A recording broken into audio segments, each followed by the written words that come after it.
ఈ థంబ్నెయిల్ చూడండి. చంద్రబాబు పవన్ కళ్యాణ్ గారులపై నోటికొచ్చినట్టు వాగిన రీల్స్ స్టార్ని మాస్ ర్యాగింగ్ చేసిన రాజేష్ మహాసేన అట.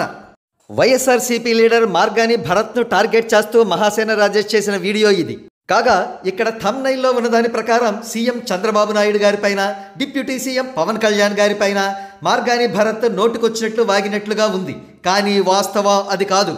పవన్ కళ్యాణ్ గారిపై ప్రశంసల వర్షం కురిపిస్తూ టీడీపీని దారుణంగా విమర్శించారు మార్గాని భరత్. పవన్ కళ్యాణ్ గారు టీడీపీ పాలిట దేవుడని, ఆయన పటం పెట్టి పూజించుకోవచ్చని, పవన్ కళ్యాణ్ గారు టీడీపీకి సపోర్టు ఇవ్వనిదే టీడీపీ ఎట్టి పరిస్థితుల్లోనూ విజయం సాధించదని చెప్పారు మార్గాని భరత్.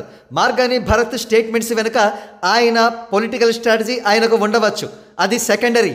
ఆయన ఏ ఉద్దేశంతో చెప్పినప్పటికీ ఉన్న వాస్తవం చెప్పారనేది జన సైనికుల మాట. అందుకే మార్గాని భరత్పై మహాసేన రాజేష్ రగిలిపోయి థంబ్నెయిల్పై స్టేట్మెంట్ను వక్రీకరించి పెట్టారన్నమాట. జనరల్ ఎలక్షన్స్కు ముందు జనసేన విషయంలో మహాసేన రాజేష్ చేసిన పెంట అందరికీ తెలిసిందే. ఇక్కడ ఉన్న థంబ్నెయిల్ చూడండి. పవన్ కళ్యాణ్ గారిని ఓడించకపోతే ఈ రాష్ట్రానికి ప్రమాదం అంటూ వీడియోలను చేసి ఎలక్షన్స్కు కొద్ది రోజుల ముందుగా జనసేన పార్టీని స్పాయిల్ చేద్దామని చూశారు మహాసేన రాజేష్.